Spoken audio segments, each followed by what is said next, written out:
नमस्कार, मैं Priyansha Chaturvedi, news 18 Hindi originals में आप सभी का स्वागत है। वित्त मंत्री निर्मला सीतारमण 1 फरवरी 2023 को वित्त वर्ष 2023-24 का बजट पेश करेंगी। इस बजट से आम आदमी और कारोबारियों को काफी उम्मीद है, लेकिन क्या आप जानते हैं कि बजट कैसे बनता है और इसे बनाने में किन बातों पर फोकस किया जाता है? तो चलिए आपकी इस प्रॉब्लम का सॉल्यूशन हम आपके लिए लेकर आए हैं। आपको सबसे पहले बताते हैं कि बजट आखिर होता क्या है।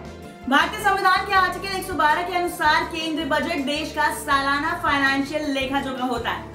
केंद्रीय बजट किसी खास वर्ष के लिए सरकार की कमाई और खर्च का अनुमानित विवरण होता है। इसके अलावा सरकार बजट के जरिए विशेष वित्तीय वर्ष के लिए अपनी अनुमानित कमाई और खर्च का विवरण पेश करती है। ये भी कह सकते हैं कि किसी वर्ष के लिए केंद्र सरकार के वित्तीय ब्यौरे को केंद्रीय बजट कहा जाता है। सरकार को हर वित्त वर्ष की शुरुआत में बजट पेश करना होता है। भारत में वित्त वर्ष का पीरियड 1 अप्रैल से 31 मार्च तक होता है। देश का केंद्रीय बजट इसी अवधि के लिए पेश किया जाता है। दरअसल बजट के जरिए सरकार ये तय करने का प्रयास करती है कि आगामी वित्त वर्ष में वो अपनी कमाई की तुलना में किस हद तक खर्च कर सकती है।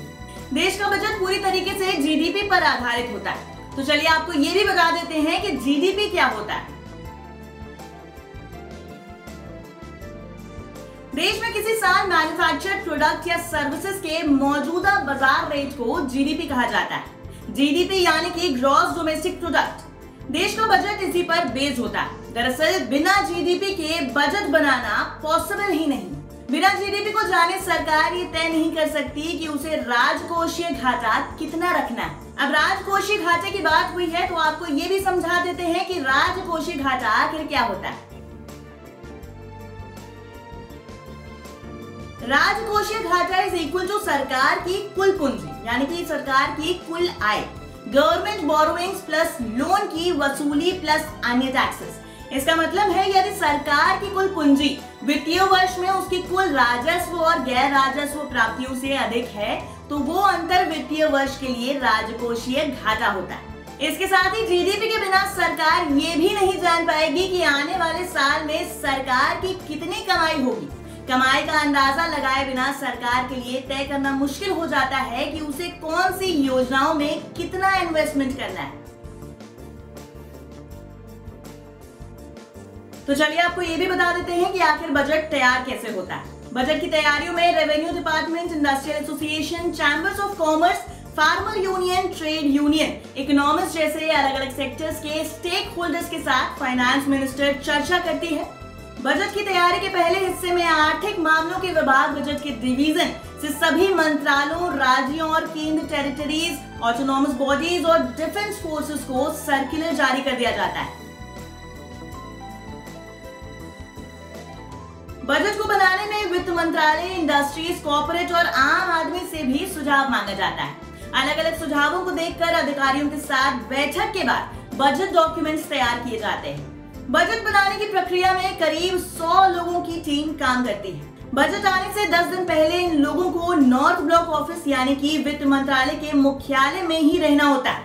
बजट बनाते वक्त सरकार किसानों, युवाओं और मध्यम वर्ग के लोगों की हितों का ध्यान जरूर रखती है। बजट में सरकार को राजकोषीय घाटे के लक्ष्य को कम करने के उपाय पर भी विचार करना होता है। जिस सर्कुलर की हम बात कर रहे थे उस सर्कुलर में फाइनेंशियल ईयर के लिए उनके खर्चों का अनुमान लगाते हुए जरूरी रकम बताने को कहा जाता है। इसके बाद अलग अलग विभागों के बीच रकम देने पर चर्चा की जाती है और उसके बाद ये चर्चा होती है कि किस विभाग को कितनी रकम देनी है। इस रकम को तय करने के लिए फाइनेंस मिनिस्ट्री अन्य मंत्रालयों के साथ बैठक करते हुए एक ब्लूप्रिंट तैयार करती है। फिर मीटिंग के सभी मंत्रालय के सीनियर अधिकारी फंड आवंटन के लिए वित्त मंत्रालय के साथ चर्चा करते हैं।